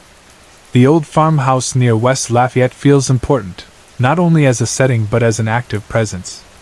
A house over a century old, remodeled but still marked by its original design, big enough for a family of 5, quiet enough for every small movement and sound to matter, and old enough to feel full of people long gone even when only one generation currently lives inside it. Places like that are never just backdrops. They press on events. They shape how things are felt and remembered. Maybe the attic doorknob and the figure in the doorway were unrelated.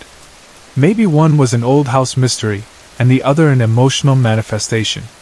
But even if that is the case, both happened within a home that already seemed to sit slightly off-center from the ordinary world. That is what I took from his story. Not necessarily that every old house is haunted. Not necessarily that every divorce causes visions. But that sometimes certain places and certain emotional states meet in ways that open a person to something usually unseen. And in our family, perhaps that opening happens a little more easily than in others. I still think about the image of Q sliding down the door. There is something unbearably sad in it. Not because the real child died or was harmed, he did not. But because the image communicates helplessness so strongly.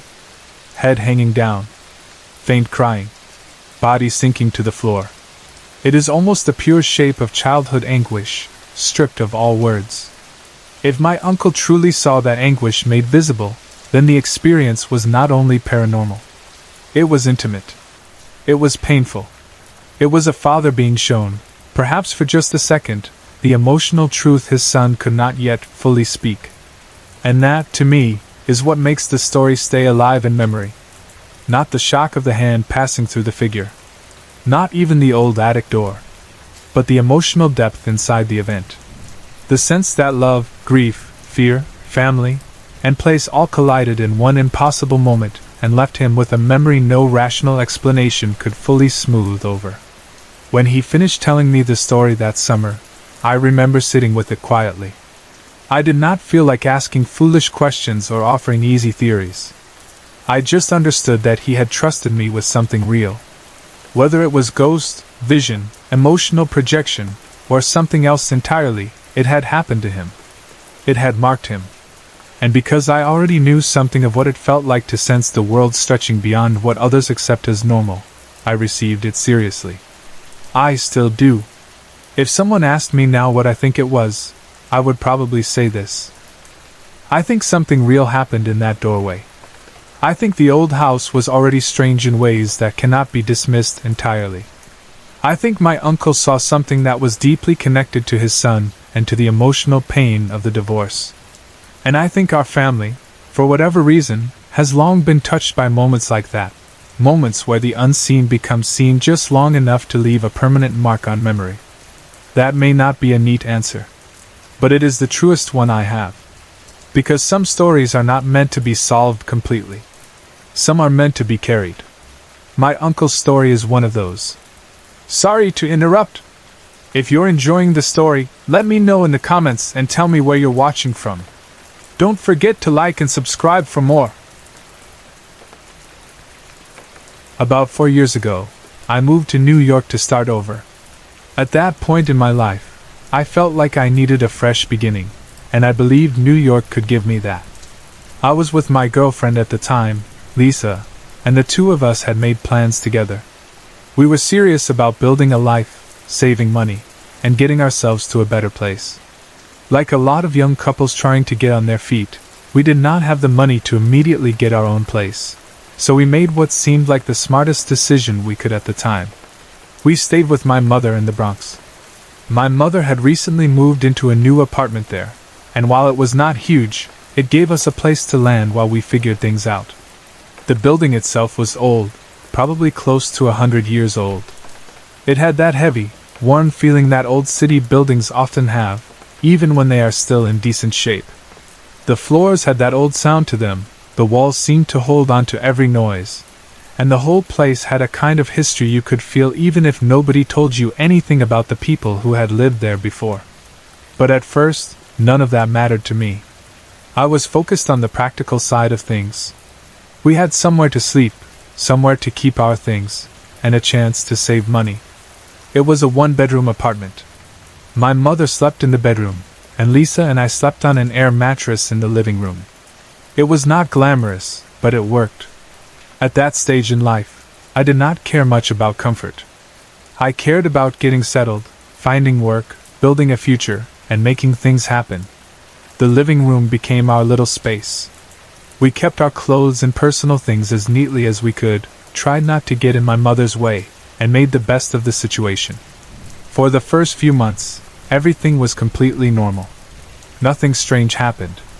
Nothing felt especially off. It just felt like life. That is important to say, because sometimes when people tell stories like this, they make it sound as if they knew from the beginning that something was wrong. That was not the case here. There was no instant bad feeling. There was no dramatic first night where I sensed a presence, or saw something out of the corner of my eye. For a good while, it was just an old Bronx apartment where 3 people were trying to live together peacefully. Then, little by little, weird things started happening. The first thing happened one night after Lisa and I had gone to bed. We were lying there on the air mattress in the living room, the apartment dark and quiet the way apartments get late at night when the city itself has settled down just enough for you to hear the small sounds inside your own space. I have never been the kind of person who falls asleep the second my head touches the pillow. Even when I am tired, my mind tends to stay awake longer than I want it to. So while Lisa could usually drift off pretty fast, I often lay there for a while with my eyes closed, just waiting for sleep to come. That night was one of those nights. I was lying there, awake, not moving much, not thinking about anything especially important, just trying to relax. Then I heard it. At first, it sounded like someone breathing. Not talking. Not whispering. Just breathing. It was a very human sound, which is probably why I did not react strongly at first. I assumed it had to be Lisa. That was the most natural explanation. We were right there on the same mattress. People breathe differently when they sleep. Sometimes they breathe heavier than usual. Sometimes they shift a little, sigh, or breathe in a way you suddenly notice only because everything else is so quiet. So I ignored it for a second. Then I heard it again. And again. This time it sounded more deliberate somehow, more noticeable. It was not just the soft, regular breathing of someone deeply asleep beside me. It stood out too much. So I asked Lisa why she was breathing so hard. She did not answer. That made sense for only about 1 second, because then I realized she was asleep. Completely asleep. Still. Quiet. Not responding because she was not awake at all. That made me pause. I lay there listening harder. If it was not Lisa, then what was it? I decided to investigate. I got up and looked around the living room, expecting maybe to find something simple and stupid, some explanation that would make me feel silly for even asking. Maybe a window was cracked open in a certain way. Maybe the air was pushing through something. Maybe there was some appliance making a sound I had never noticed before. But I found nothing. I checked around and listened carefully, and the breathing sound still made no sense. Then I went into my mother's room. I thought maybe she was awake, maybe breathing heavily in her sleep, maybe snoring in an unusual way that carried out into the living room. But when I looked in on her, she was also sound asleep. Quiet. Peaceful. No strange sound coming from her at all. At that point, I was confused, but not yet terrified. That is another thing people misunderstand about experiences like this.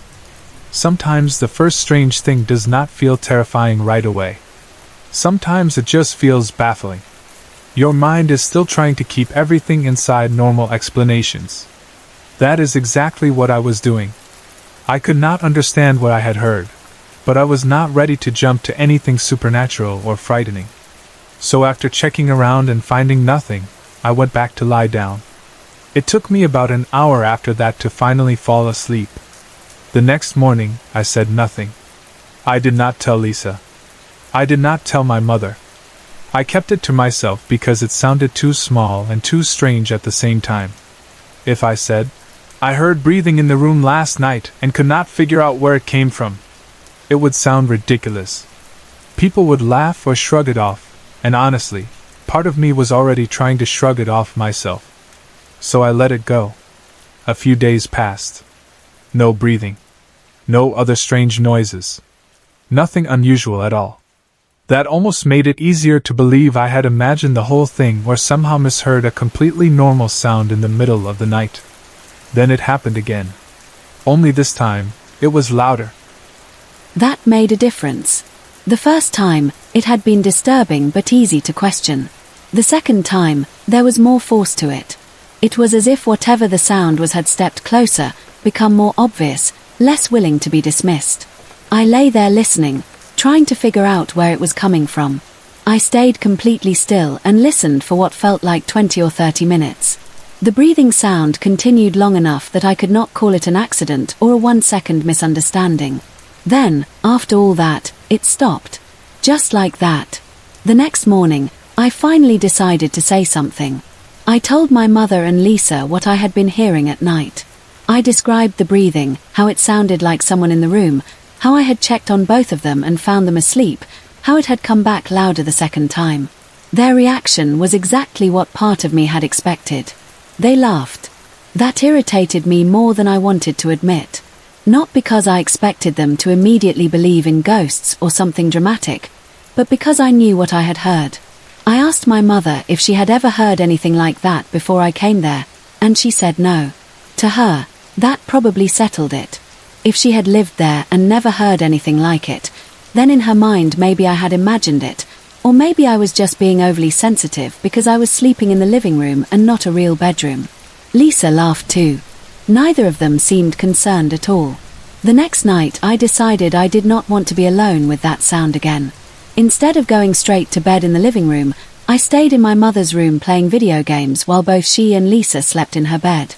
I told myself I was just staying in there until I got tired, but the truth was I did not want to be out in the living room waiting for that breathing to start again. I wanted other people around me. I wanted noise, light, and distraction.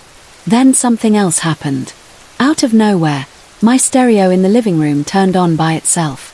The sound startled me badly because the apartment had been quiet except for the game and the small sounds of people sleeping. I froze for a second, then got up because it was too loud to leave on. I did not want to go out there alone, but I had to turn it off. When I reached it, I immediately checked the first normal explanation that came to mind. I thought maybe the alarm had been set on it somehow. But it was not. The alarm was not on. Nothing explained why it had suddenly started playing music or noise in the middle of the night. I remember checking the time carefully. It was around 1:30 in the morning. That mattered because it was the same time, roughly, when I had been hearing the breathing. I slept in my mother's room that night. By the next night, I had no such excuse. It was bedtime again, and Lisa and I were back on the air mattress in the living room. I was afraid the breathing would return, and I was dreading it the way you dread something you cannot stop and cannot explain. I decided to pull the sheet up over my head, maybe because I thought if I hid under it, I would somehow feel more protected. I lay on my left side, and Lisa's back was against mine. I could feel her warmth and the shape of her body there, asleep beside me, and somehow even that did not calm me as much as it should have. All I could do was wait. And soon enough, the breathing started. Only this time, it was different. The sound began to move around the room. That was the moment my fear changed from anxiety to real terror. Up to then, I had been trying to tell myself maybe the breathing was attached to one place, one object, one strange sound source in the apartment. But if it was moving, then it was not coming from something fixed. It was shifting, circling, drifting.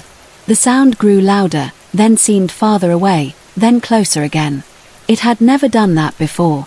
I lay there under the sheet, absolutely terrified. I wanted it to stop. I wanted morning. I wanted to be anywhere else.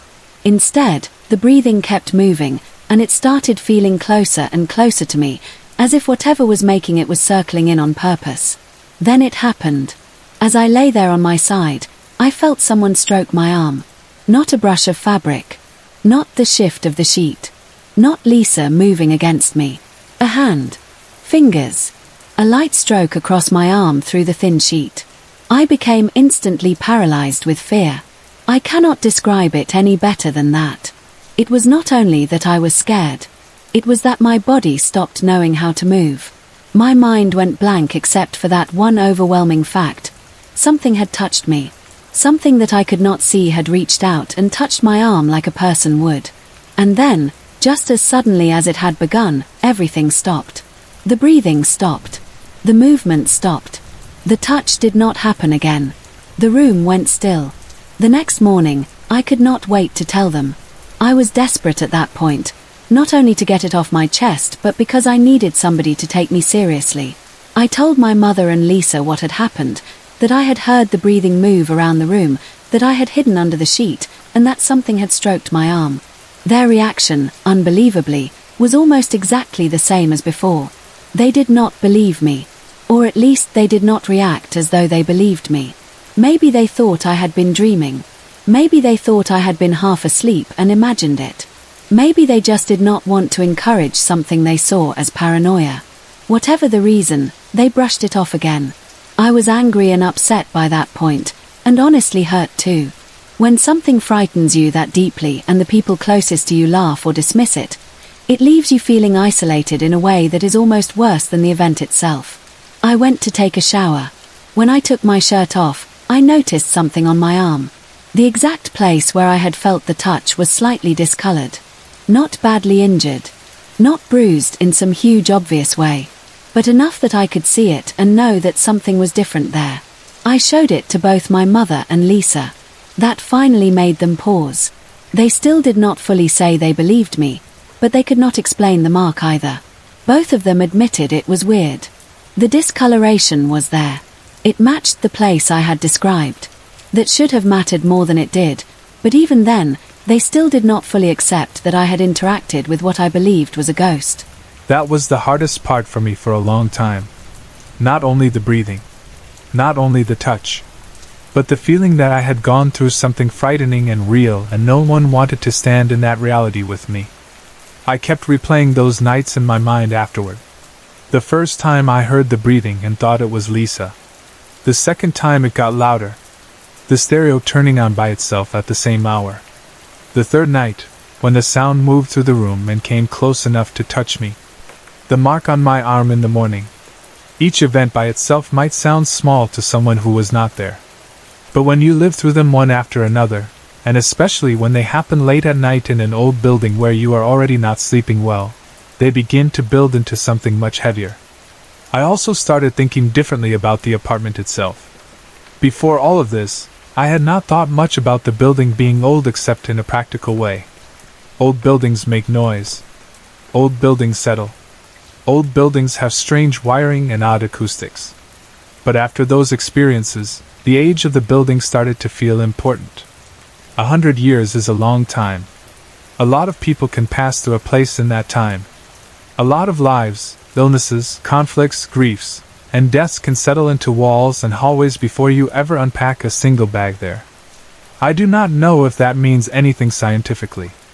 I cannot prove that old places hold onto things. But I do know the apartment no longer felt neutral to me after that. The living room especially changed in my mind. That air mattress had started out as just a temporary bed. Then it became the center of all my anxiety. Night after night, the thought of lying down there again made me tense. I would already start dreading 1:30 before I even turned the lights off. That is one of the worst things about unexplained activity at night. It steals the normal comfort of going to bed. Sleep becomes something you fear because you know the strange thing is tied to that hour, that darkness, that room. Lisa did not experience it the way I did. That always stood out to me too. If there really was something there, it seemed focused on me, not on her. She slept through it. Or at least she never told me she noticed anything unusual. My mother, in the bedroom, remained untouched by it too, except indirectly through my stories. The breathing came to me. The stereo seemed timed for me. The hand touched my arm, not hers. I have often wondered why. Was I simply more awake, more sensitive, more open? Or was whatever it was choosing me specifically for some reason? I do not know. That question has never left me.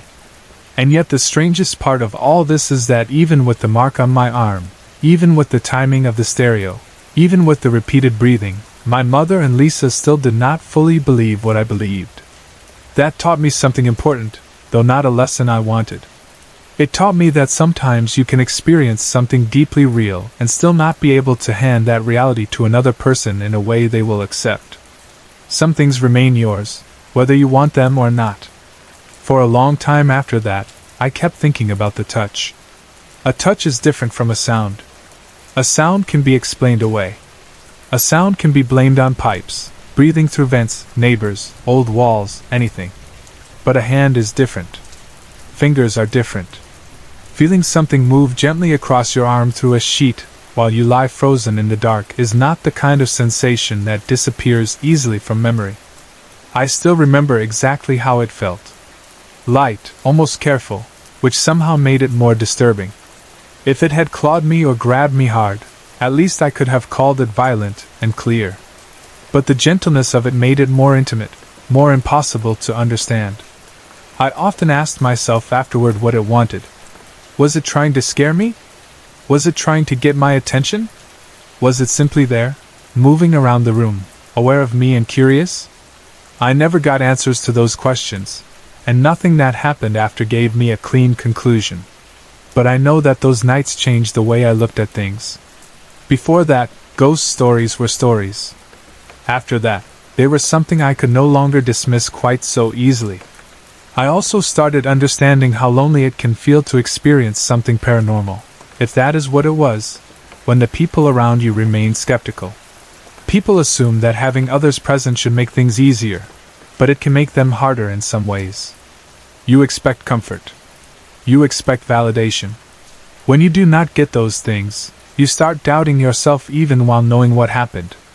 That is a very strange place to live mentally. You both believe and question at the same time. Even now, I can still picture that apartment clearly. The living room. The air mattress. The old building around us. The quiet late-night feeling before the breathing started. The doorway to my mother's room. The stereo sitting in the other room, coming to life by itself at 1:30 in the morning. The sheet pulled over my head. Lisa's back against mine. The sound moving around in the dark. And then the touch. Maybe someone else would hear all this and say it could have been stress. Or poor sleep. Or city noises carrying strangely through the apartment. Or some half-dream state. I understand those explanations. I really do.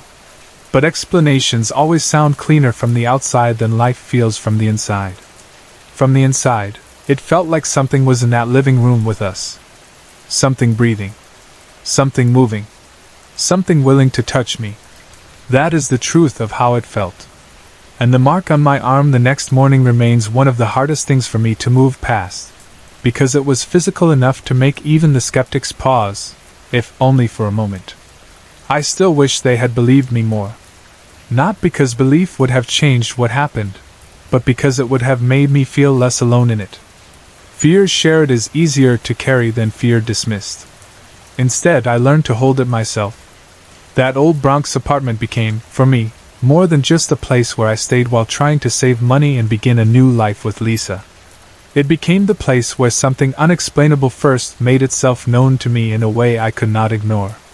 And once something like that happens, the world never looks quite the same again.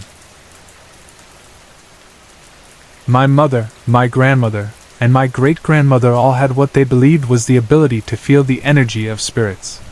Growing up, I heard many stories from them about strange feelings, sudden warnings, heavy rooms, kind presences, and spirits that seemed to want something. Some of their stories were comforting, some were unsettling, and some were so specific that even as a child I did not know what to do with them.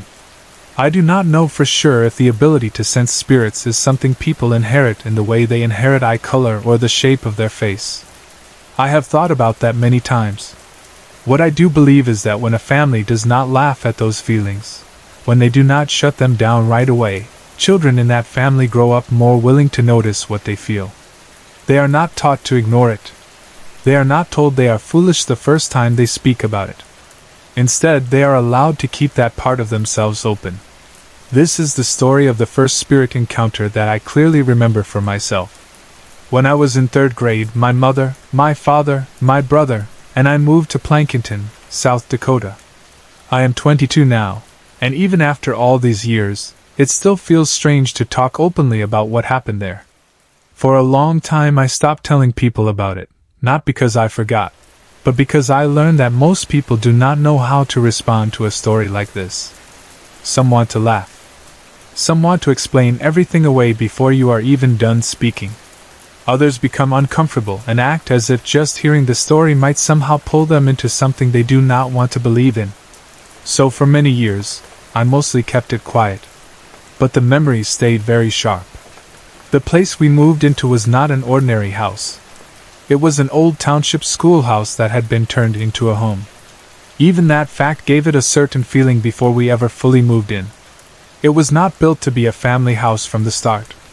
Children had once learned there, sat in rows there, run around it, made noise there, and then at some point all of that had stopped.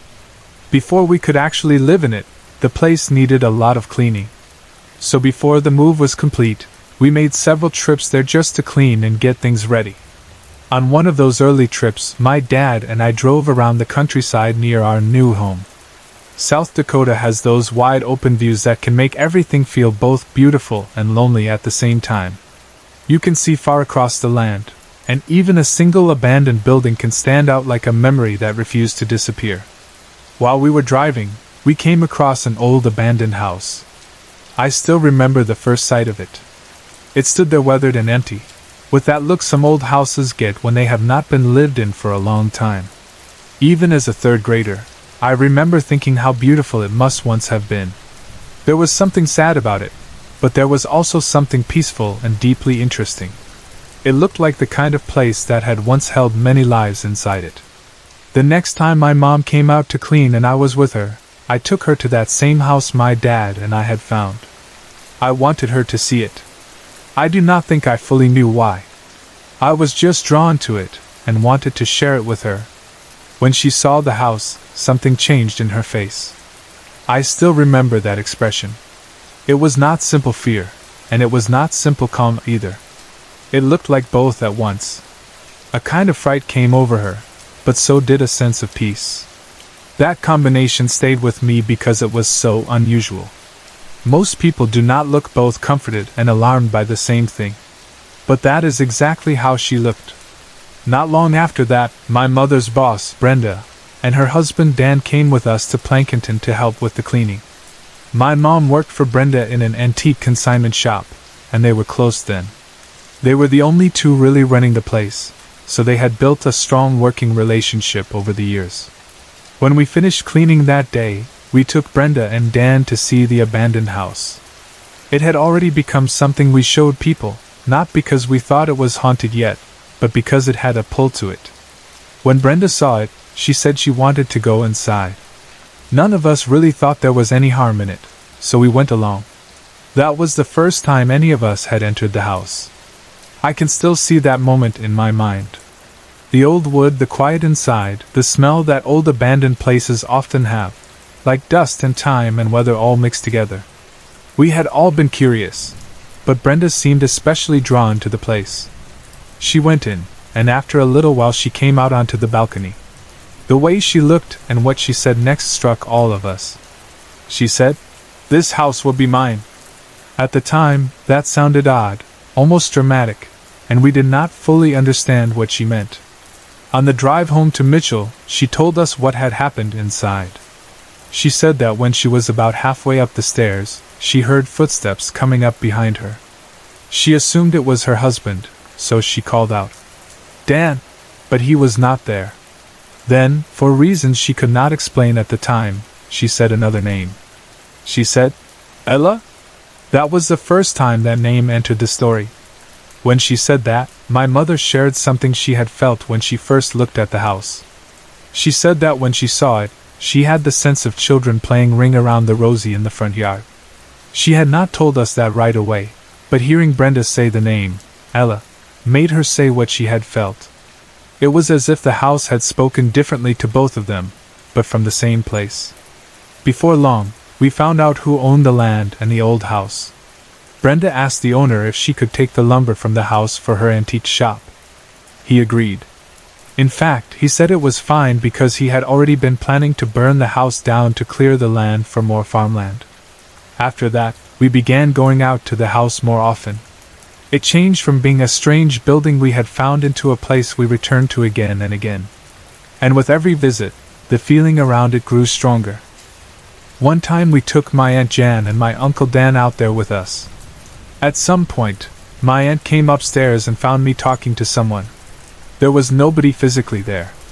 When I saw her, I took her into another room and explained that there was a mother in the room holding a baby and that they both looked very sad.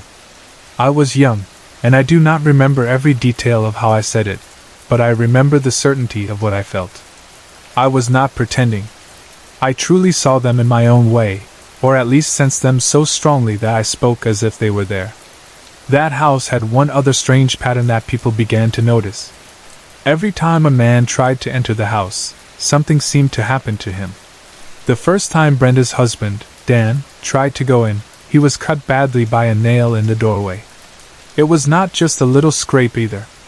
It was deep enough that they were not even sure whether he would need stitches. My dad also tried to enter, but instead of a physical injury, he was suddenly hit with a strong wave of anger. It was so intense that he left the house because he could not shake the feeling. Later, when construction workers came to remove the lumber, they came back to Mitchell and told Brenda they could not go through with it. We had never told them anything about what we had experienced in the house, but they said they simply felt unwelcome there. That word stood out to me then and still stands out to me now. Unwelcome. Not just scared. Not just uncomfortable. Specifically unwelcome. The more time we spent around that house, the more things seemed to happen. One day we took some pictures of it. By then the story had spread a little, and when the newspaper heard about it, they wanted to do a story on the house and on our experiences there. They asked if they could go out and take photographs themselves. Brenda said yes at first, but when my mother went to pick up the pictures we had already taken, she came back with her fingertips burned. That was a very strange thing in itself. She told Brenda, "Ella does not want him there." Because of that, the newspaper ended up using one of the pictures we had already taken instead of sending their own photographer out there. Not long after the article was published, a man came into Brenda's store and introduced himself. He told us that he was related to the people who had once owned the house. He was a grandson of the family. He said that his great-aunt had been born in that house, and her name was Ella. That stopped all of us. We had not learned the name from research, and we had not told it to the newspaper in some way that could explain how it had come back to us. Brenda had said the name on instinct. My mother had felt children in the yard. Now here was a family member telling us that Ella had really lived there. There was more. We had not told the newspaper about my experience of seeing the mother holding a baby, so that part had never been made public. But this man went on to tell us that a woman had once given birth in that house, and the baby had died shortly after being born. He was shocked that we knew so much without ever speaking to anyone from the family, and without doing any formal research on the house. He explained other things too, things that suddenly made earlier events make more sense. He told us that the women and children had lived in that house, while the men had lived in a separate house nearby. The reason was practical in those days. The men were separated so that they would not be disturbed by the children and could work the land more easily. More than one family had lived that way, according to him. He believed there had probably been around 3 families using the 2 houses. They did it so they could farm more land and raise more food. That detail explained a lot about why men seemed unwelcome in the house. If it had once been a place mainly for women and children, maybe that feeling had somehow remained. Maybe the energies tied to it had never accepted men entering freely. Or maybe the emotions and patterns of life that had existed there had simply imprinted themselves on the place so deeply that even years later, people could feel it. But as fascinating as all of this was, not everything about the house felt gentle or harmless. After Brenda's first visits to the house, something in her began to change. At first it was hard to put your finger on, but soon it became very noticeable. She seemed to become consumed with jealousy. This was not the Brenda we had known before. She and my mother had worked together for 8 years. They had a strong relationship. They had built that shop together in many ways. Before all this, she had been a wonderful boss. But after her growing attachment to that house, things between her and my mother began to turn ugly. I still remember one day my mother picked me up from school instead of letting me ride the bus like usual. That alone was enough to tell me something was wrong. I soon learned that Brenda had fired my mother after they got into a huge fight. The relationship that had once been so strong had broken badly. My parents began to say that Ella was not a good spirit, or at least not one they wanted me connected to anymore. They told me they did not want me talking about her after that. That was hard for me. The house was only 2 miles from our own. If not for the shelter belt of trees between us and it, we could have seen it right from where we lived. It was close enough physically and emotionally that it did not feel like something we could just forget. I had already felt the mother and baby there. My mother had felt the children in the yard. Brenda had heard footsteps and somehow known the name Ella. The family member had come in and confirmed details we should not have known. It felt impossible to suddenly act as if nothing had happened. Still, my parents were serious.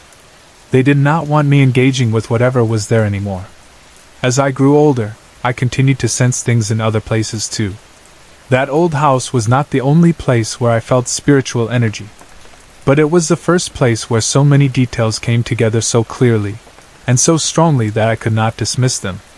Since then, I have tried to welcome these feelings carefully, because I believe sometimes spirits or energies are trying to communicate something. Not always in words, and not always in ways we can easily understand, but I do think some of them want to be noticed.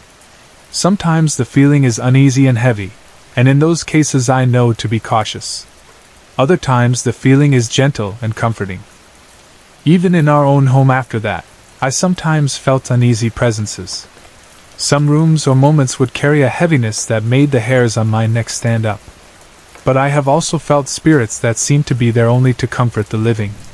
One of the clearest examples of that came years later, when a classmate of mine died on the day of our graduation. That day should have been full of celebration, but grief moved through it like a shadow. During the graduation pictures and the ceremony itself, I felt a sweet spirit there at the school. Not frightening, not dark, just present in a soft and comforting way. I cannot prove that it was connected to my classmate, but it felt like a kindness in the middle of the pain. There have been other moments too, smaller ones, where I knew I was not alone in the way most people mean being alone. Sometimes it is just a change in the air. Sometimes it is a sudden heaviness or peace in a room. Sometimes it is a feeling that something is trying to be understood. I do not always know what those feelings mean, and I do not pretend to have all the answers.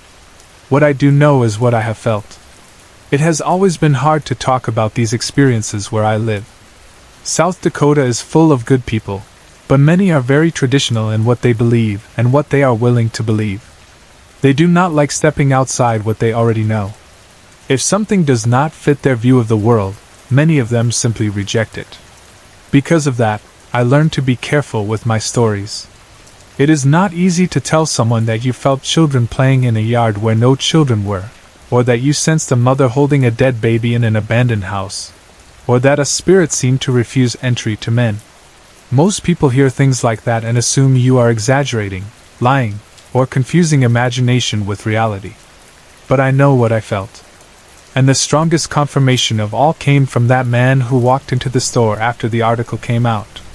We had not spoken to him before. We had not researched the house through public records in some deep way. We had not set out to prove anything. Yet he confirmed the name Ella. He confirmed the birth and the baby's death. He confirmed the living arrangement of women and children in one house and men in another. He even helped explain why men might have felt unwelcome there. That mattered. It mattered not because it solved everything, but because it proved that not all of what we felt could be explained away as imagination. We had sensed real pieces of the house's history before hearing them from someone connected to it. Looking back now, I think that old house became a kind of doorway for me.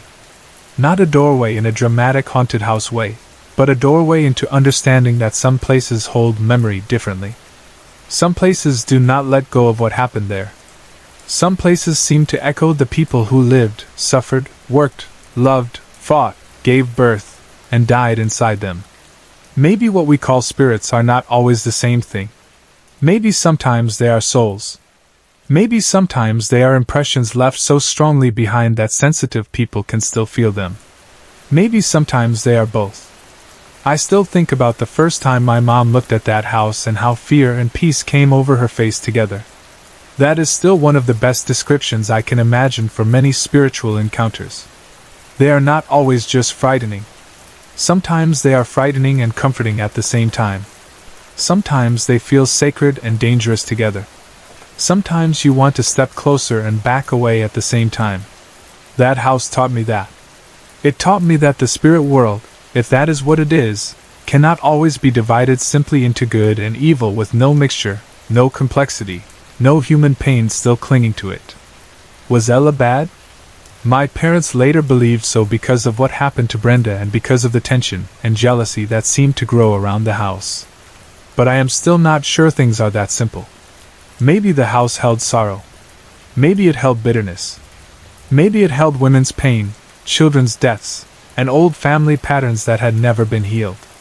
Maybe what we felt as a spirit was also the weight of all of that. Or maybe Ella truly was a spirit with enough force and personality to affect the living. I do not know. What I do know is that the house was never just a beautiful abandoned building in the country. It was alive with memory from the first moment we noticed it. And once it became part of our story, it changed us. It changed the way I listened to rooms. It changed the way I trusted my mother's face when she looked at a place and knew something I did not yet know. It changed the way I understood why my grandmother and great-grandmother had always spoken so naturally about spiritual energy. It changed the way I trusted my own instincts. Even now, years later, I still welcome many of those feelings rather than shut them down. I have learned that not every spirit or energy comes to frighten us. Sometimes they come because they are restless. Sometimes they want to be known. Sometimes they warn us. Sometimes they comfort us. Sometimes they simply exist near us, and we happen to be the kind of people who notice. That is not always easy. Sometimes the uneasy feelings are very hard to carry. Sometimes I would rather not feel anything at all. There are places where the heaviness in the air feels almost crushing, and there have been moments when I wished I could simply walk through life without noticing what is around me in that way. But even with that, I would not deny what I have experienced. Too much of it has proven true in the end. And that first old house in Plankinton will always remain the place where it all became real for me in a way I could never take back. It started with my father and me finding a beautiful abandoned house in the country. Then my mother felt fear and peace at the same time when she saw it. Then Brenda heard footsteps and somehow knew the name Ella. Then I saw a mother holding a baby and felt their sadness. Then men were turned away by cuts, anger, and strong feelings of being unwelcome. Then my mother's fingers were burned when the wrong person tried to approach it. Then a man walked into the store and told us the history we had somehow already begun to feel. After that, nothing could ever be completely ordinary again. And that is why, even though I still hesitate to tell the story sometimes, I know what I know. I know what I felt there. I know what my mother felt. I know what Brenda heard. And I know the confirmation that came later was real. Some people may never believe it. That is fine. I do not need them to. I only know that when people ask me why I believe spirits can be felt, why I trust that some families are more open to these things, and why I think certain places hold on to the past, my mind always goes back to that old house in South Dakota and the name that rose from it before any of us should have known it. Ella.